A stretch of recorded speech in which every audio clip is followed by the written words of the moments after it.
Hello familia, buenos días.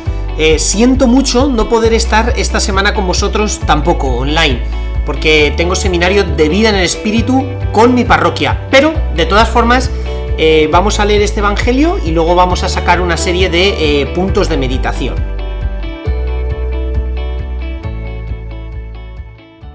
Del evangelio según San Juan.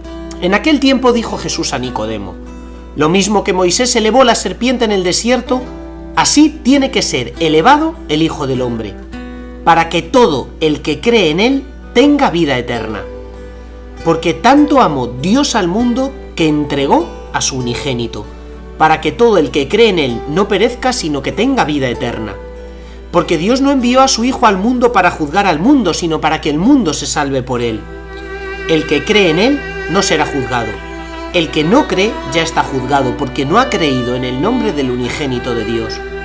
Este es el juicio, que la luz vino al mundo, y los hombres prefirieron la tiniebla a la luz, porque sus obras eran malas.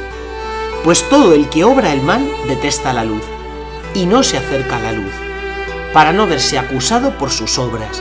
En cambio, el que obra la verdad se acerca a la luz, para que se vea que sus obras están hechas según Dios. Palabra del Señor.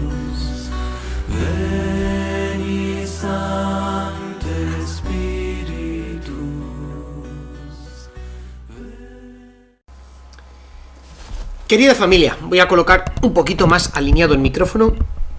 Ahí. Bueno, cuando aparece una figura en el Evangelio, siempre hay que como estar muy atento a la descripción de quién es. Dice el Evangelio al inicio del capítulo 3. Había un hombre de los fariseos, llamado Nicodemo, una autoridad de los judíos, que fue de noche a ver a Jesús. Bueno, simplemente estos datos tan sencillos, como son de la palabra de Dios, cada uno de ellos es necesario para describir al personaje y entender la profundidad del diálogo que Nicodemo va a tener con Jesús. O sea, es una persona respetada, es una persona de alta posición social, no se está acercando a Jesús un pobre o una persona que todo el mundo pase de ella, no, ni mucho menos. De hecho, pertenecía a la secta de los fariseos, que era la secta más seguida. Y de hecho, Nicodemo había visto los milagros que Jesús había realizado durante su primera Pascua en Jerusalén.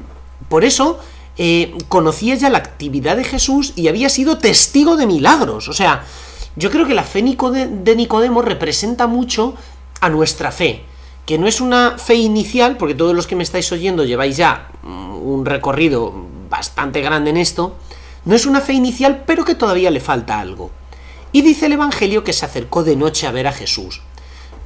Él, Nicodemo, tiene una herida profunda, que es la herida del miedo, la herida del qué dirán, la herida de lo que en la tradición espiritual católica se ha llamado el mundo. Hay tres enemigos del alma: el demonio, el mundo y la carne.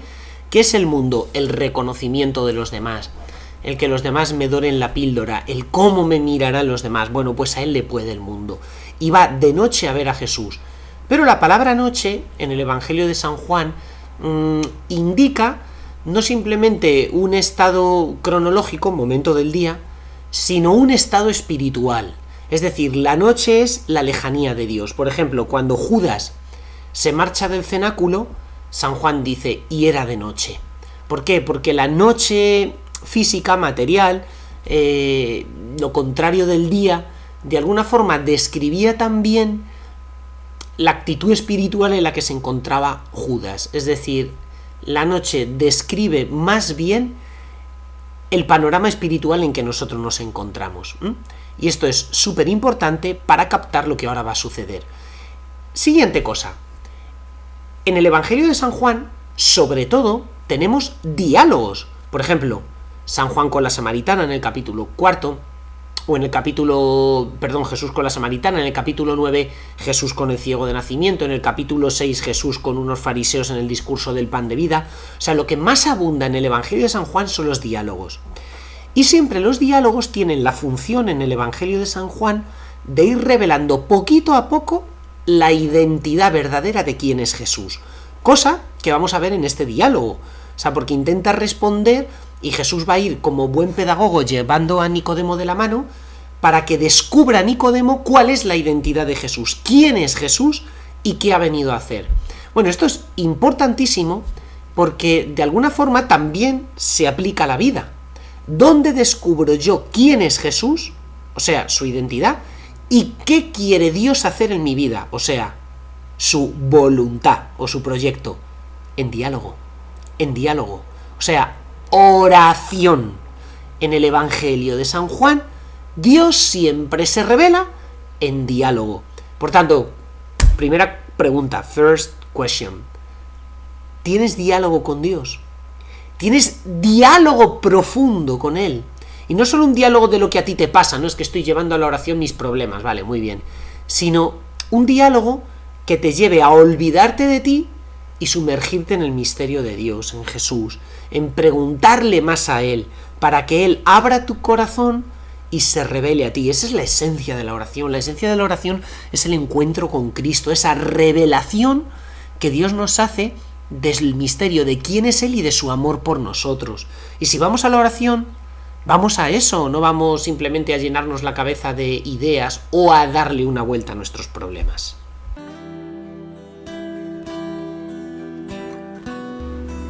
Como hemos podido comprobar, lo que Jesús realiza con Nicodemo es una revelación del misterio de su amor. Tanto amó Dios al mundo que envió a su Hijo único para que todo el que cree en Él tenga vida eterna. Pero para que Jesús revele su amor, antes hay un proceso pedagógico que va preparando el corazón de Nicodemo, que no viene en el Evangelio del domingo, pero que tomando una Biblia os adelantáis un poquito y leéis el capítulo 3 en su conjunto, y es interesante porque si nosotros queremos llegar a la revelación plena del misterio del amor de Dios, antes tenemos que pasar por ese proceso pedagógico. Bueno, ¿cuál es el primer paso? Sencillísimo. ¿Dónde estás? ¿Dónde te encuentras tú? O sea, al encuentro con Cristo todos llegamos en una situación vital muy concretita. Es decir, ¿dónde está Valentín en este tercer domingo de Cuaresma? ¿En qué punto de mi estado espiritual de unión con Cristo me encuentro? O sea, porque si no soy capaz de determinar mi estado, mi pinpoint, ¿cómo voy a llegar a otro lugar, no? Y entonces Nicodemo dice, Rabí, sabemos, en este sabemos, en primera persona del plural se entiende que es su opinión y la opinión del resto de fariseos, que has venido de Dios como maestro, pues nadie puede presentar esas pruebas maravillosas que tú muestras si Dios no está con él. Claro, Nicodemo acepta la fe en Cristo como maestro, de hecho le invoca llamándolo rabí, que significa maestro. O sea, es una fe muy incipiente. Tanta gente tiene una fe en Jesús terriblemente superficial. Fijaos que cuando uno lee libros propios de la época de la Ilustración y de algunos filósofos como Emmanuel Kant, que tiene una obra que se llama La religión dentro de los límites de la mera razón, él concibe a Jesús como mero maestro moral y reduce la religión a pura ética. Es, aunque os parezca un poco abstracto esto, la opinión que tantísima gente tiene de lo que significa ser cristiano. Bueno, si lo que Dios quiere es que nos portemos bien, luego ya si vas a misa, no vas a misa, si rezas más, si rezas menos, hombre, ya tampoco es tan importante, porque lo que Dios quiere es que te portes bien. Bueno, esto es falso. Si Dios fuera un maestro, si tú pudieses reducir Jesús a un mero filósofo moral, pues sí, de acuerdo, pero es que la identidad de Jesús es más profunda. De momento, Nicodemo se encuentra aquí. Sabemos que has venido de parte de Dios como maestro, pero claro, Jesús ahora le va a llevar de la mano, igual que nos lleva de la mano a nosotros durante este tiempo de Cuaresma, para conocer la revelación profunda del misterio de su amor. Que no, tío, que yo no soy maestro, bueno, lo soy, ciertamente, pero si yo vengo aquí no es solo para hablar. Lo más importante de Jesús es su actuar, en concreto, el entregar la vida, el dar la vida. Ahora, en este proceso pedagógico, ¿qué es lo que hace falta para saltar de una etapa espiritual a la otra? Follow me, sígueme. Familia, no es fácil nacer de nuevo. Jesús tomó la palabra y dijo: en verdad te digo, si uno no es engendrado de nuevo, no puede ver el reino de Dios. Le dice Nicodemo: ¿cómo puede ser engendrado un hombre si es viejo? ¿Es que puede entrar en el seno de su madre por segunda vez para nacer? Jesús responde: de verdad te aseguro, si uno no nace del agua y del espíritu, no puede entrar en el reino de Dios. Lo que nace de la carne es carne, mientras que lo nacido del espíritu es espíritu. Bueno, y aquí está la clave de toda la Cuaresma, pero de toda la Cuaresma. Porque en la vida espiritual necesitamos ser engendrados. Nacer otra vez, hacernos chiquititos. Y Jesús, de hecho, dice: si uno no es engendrado de nuevo, no nace de nuevo, no puede ver el reino de Dios. O sea, Jesús le está diciendo a Nicodemo: mira, tío, para ti es imposible. O sea, es imposible que llegues a captar por tus propias fuerzas el misterio de quién soy yo y lo que he venido a hacer por ti. Si no es el Espíritu Santo el que viene. ¿Por qué? Porque, si os habéis dado cuenta, Jesús dice que hace falta nacer de nuevo. Nicodemo le pone una pega, dice: ¿cómo alguien puede entrar otra vez en el seno de su madre y volver a nacer? Y Jesús explica y dice: no, tienes que nacer del agua y del espíritu. Por lo tanto, construid vosotros mismos la ecuación. Nacer de nuevo quiere decir igual a nacer del agua y del espíritu, o sea, es la misma expresión. De hecho, San Juan está jugando aquí con la ambigüedad de las palabras en griego, porque de nuevo en griego se dice anocen, pero es que anocen en griego tiene dos significados, puede significar de nuevo o de lo alto. Por tanto, ¿qué es nacer de nuevo? Nacer del agua y del espíritu. Pero es que nacer de nuevo, el de nuevo anocen en griego quiere decir nacer de lo alto también. Entonces significa que te sea infundido el Espíritu Santo para que nazcas de lo alto. Eso es muy interesante porque, bueno, yo el griego lo aprendí en inglés, ¿no? Entonces, anocen se traducía por de lo alto, o también por again, de nuevo, again, ¿no? Entonces, se juega, ¿no? Dependiendo de la traducción de la Biblia, pues va a decir una cosa. Porque nacer de nuevo es nacer de lo alto, es nacer del espíritu. Aquí se ve, además, cómo Jesús distingue la carne del espíritu. ¿Por qué? Fijaos, hay algo propio en todos los diálogos de San Juan que se llama la ironía joánica. ¿Por qué? Porque en todos los diálogos de Jesús hay siempre en este evangelio una ironía. Jesús habla de una cosa, pero el otro personaje no la entiende, porque permanece no en el nivel espiritual, sino en el nivel carnal, en el nivel material, y eso nos pasa a nosotros cuando permanecemos pegados a las cosas, ¿no? Y sin nacer del Espíritu. Me explico. Jesús está hablando de nacer del Espíritu Santo, de recibir el bautismo del Espíritu, la efusión del Espíritu, y Nicodemo está pensando en volver al seno de su madre. Pero vamos a ver, cabeza hueca. O sea, Jesús habla del plano espiritual y Nicodemo simplemente capta el plano material, con lo cual esa diversidad de significados produce una ironía en el diálogo. Pero iros al capítulo 4 con la samaritana.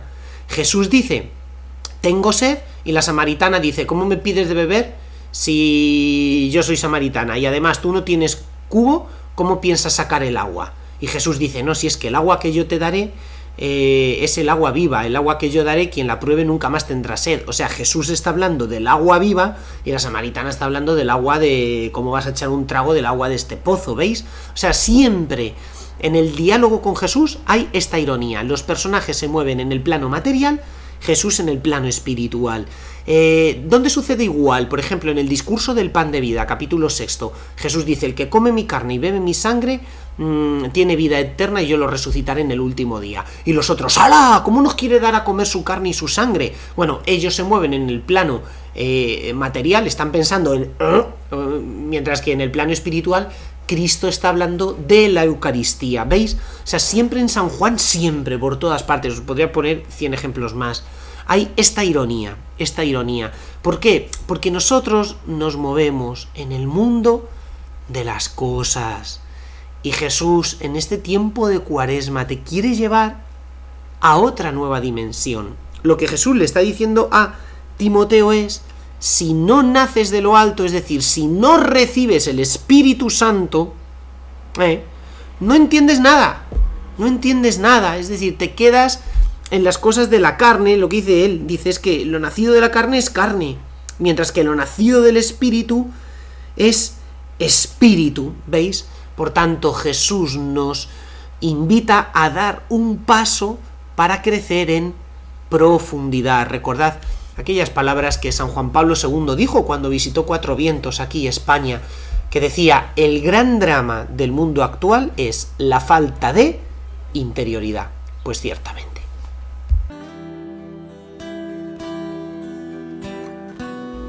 Llegados a este punto, Nicodemo está ya en condiciones de entender quién es Jesús. Y para eso Jesús propone el ejemplo de la serpiente. Dice: igual que Moisés elevó la serpiente en el desierto, así tiene que ser elevado el Hijo del Hombre. Bueno, se está refiriendo a un episodio que tuvo lugar en el libro de los Números, cuando Israel estaba en el desierto. Llegó un determinado momento en que el pueblo de Israel estaba insoportable, ¿no? Como cuando un niño se pone insoportable, ¿no? A vosotros que ahí en casa, ¿no?, estáis con la familia.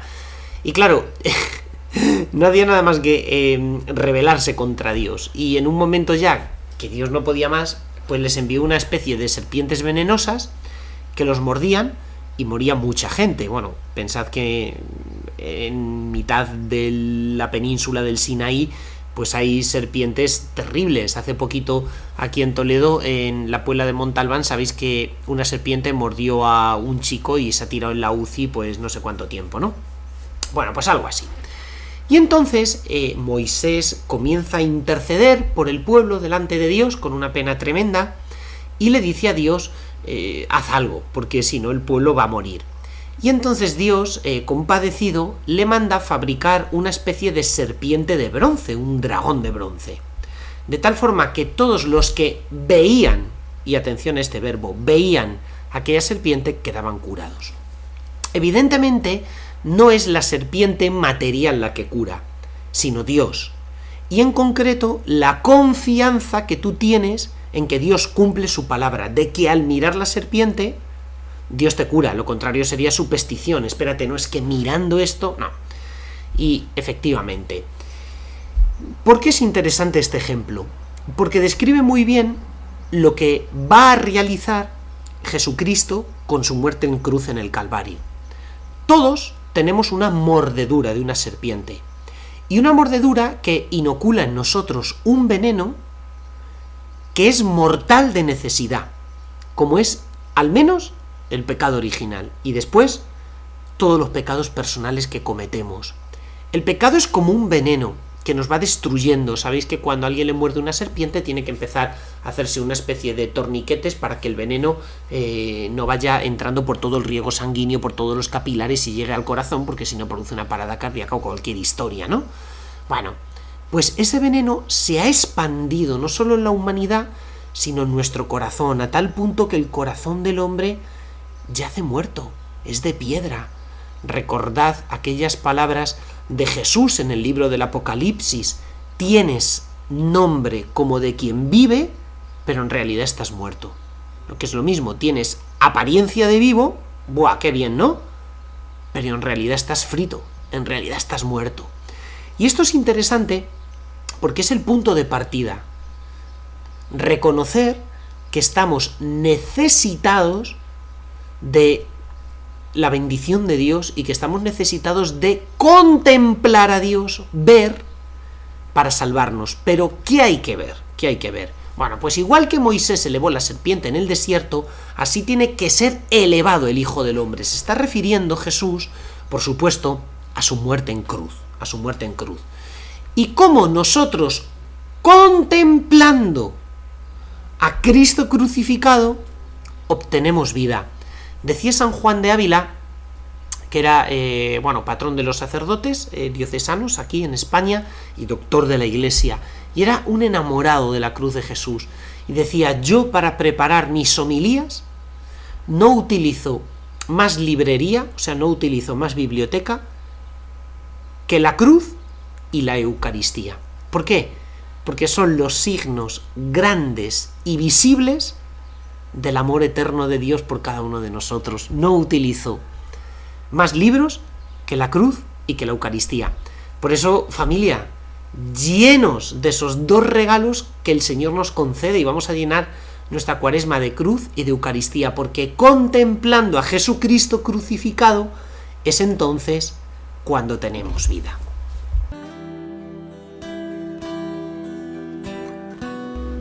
Tenemos que redondear el círculo, ¡plin!, y cerrarlo.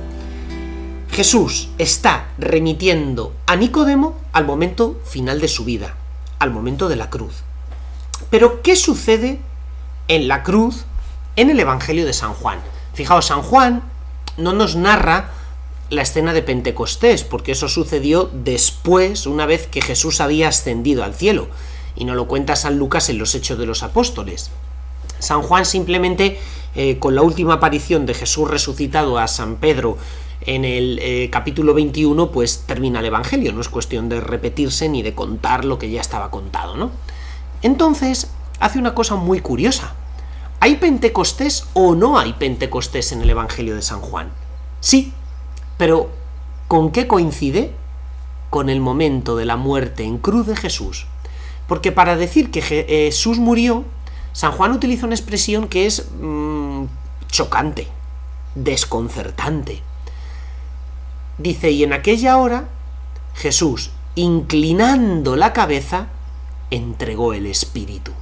Inclinando la cabeza, entregó el Espíritu. Para San Juan, el momento de la efusión del Espíritu Santo es su muerte. De hecho, en el capítulo 7, Jesús, en un discurso que dio en el Templo de Jerusalén, con ocasión de una fiesta judía, dice, el que tenga sed, que venga a mí y beba.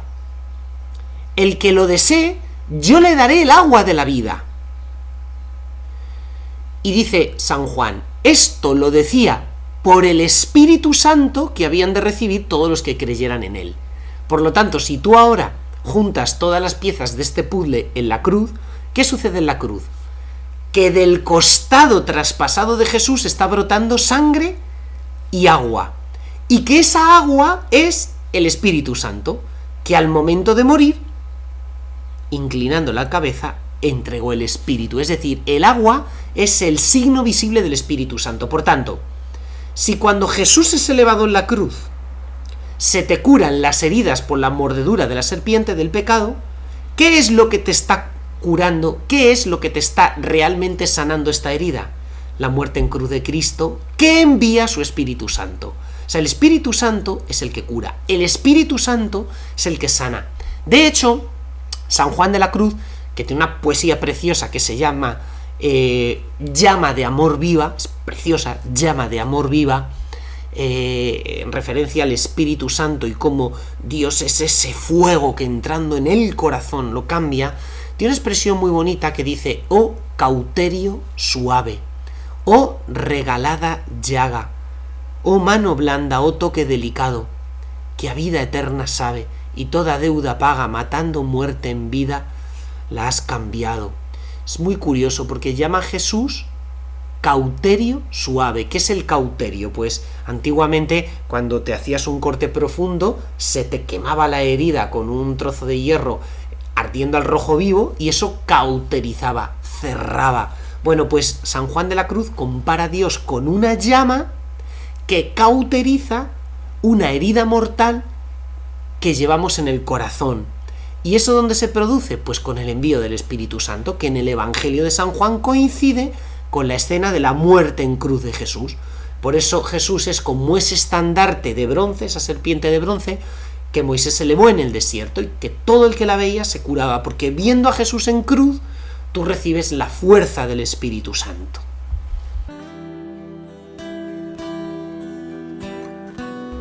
Finalmente, se dice, tanto amó Dios al mundo que envió a su Hijo único, para que no perezca ninguno de los que cree en Él, sino que tenga vida eterna. La expresión vida eterna es importantísima en el Evangelio de San Juan, porque por todos lados es el don por excelencia que Dios quiere hacer a aquella persona que se une a Él, que vive en comunión con Él. O sea, siempre, siempre. Por ejemplo, al final del Evangelio, si nos vamos a la conclusión, San Juan dice, muchas otras cosas hizo Jesús que si se pusiesen por escrito una por una, creo que no cabrían los libros en todas las bibliotecas del mundo. Pero estas se han escrito para que creáis que Jesús es el Hijo de Dios y para que creyendo tengáis vida eterna. O sea, siempre la vida eterna es el regalo fundamental que Dios quiere hacer. De hecho, cuando en el Evangelio de San Juan, por ejemplo, se habla solo de vida, se refiere también a esta vida eterna. Pero a continuación aparece un drama, y es que el Evangelio de hoy habla mucho sobre el juicio. Dice, porque Dios no envió al mundo para juzgar al mundo, sino para que el mundo se salve por medio de él. Sin embargo, la historia es constante a la hora de ejemplificar cuánta gente se aparta de Dios. O sea, Dios ofrece la amistad, pero como decía San Francisco de Asís, mirad que el amor no es amado. O sea, Dios nos regala el don inapreciable de su amistad, pero tantas veces el amor, es decir, Dios, no es amado. Y de hecho, dice, la condena se basa en esto, dice San Juan, en que la luz ha venido al mundo, pero los hombres amaron más la oscuridad que la luz, porque sus obras eran malas. ¿Veis? O sea, el juicio no es algo que Dios decrete, sino una decisión personal de colocarte del lado de la luz o del lado de la oscuridad. Dice, y los hombres prefirieron la oscuridad a la luz porque sus obras eran malas. Esto es muy profundo, porque cuando Adán y Eva pecaron, lo primero que hacen fue esconderse de Dios. Se escondieron. Bajó Dios, empezó a llamar Adán, Eva, ¿dónde estás? Y se escondieron. Pero, por ejemplo, en el libro del Apocalipsis, antes de la apertura del séptimo sello, que marca la entrada definitiva, la vuelta de Dios a este mundo en la historia, hay una escena curiosísima. La mitad de la humanidad se esconde en cuevas, en cavernas, en refugios subterráneos, para escapar de la mirada de Dios. Mientras que la otra media parte de la humanidad espera a Cristo de pie, con túnicas blancas, para aguardar la venida de Jesús. ¿Tú eres de los que se esconden o de los que permanecen en pie delante del trono y del Cordero? Porque aquí el Evangelio dice que los hombres amaron más las tinieblas porque sus obras eran malas. Es verdad que probablemente hoy no es el mejor momento de nuestra vida, ni nos encontramos en nuestro mejor estado espiritual, seguro. Estoy convencido de que todos, incluido el que os habla, hemos tenido momentos mejores. ¿Pero te estás escondiendo de Dios o te estás poniendo a tiro? O sea, al final la clave de la vida espiritual es siempre colocarte a tiro, dejarte mirar, dejarte amar por Dios y que esa mirada divina te sane. Hay una frase chulísima de Santa Faustina Kowalska que está en su diario, el diario de la Divina Misericordia, donde ella narra pues todas esas apariciones que Dios le regaló, ¿no?, en la Polonia de entreguerras, ¿no?, en aquel periodo. Bueno, pues Santa Faustina Kowalska repetía, ¿no?, como un estribillo: Jesús, quiero vivir bajo tu mirada divina. Tú solo bastas. Pues que este sea el programa de nuestra Cuaresma.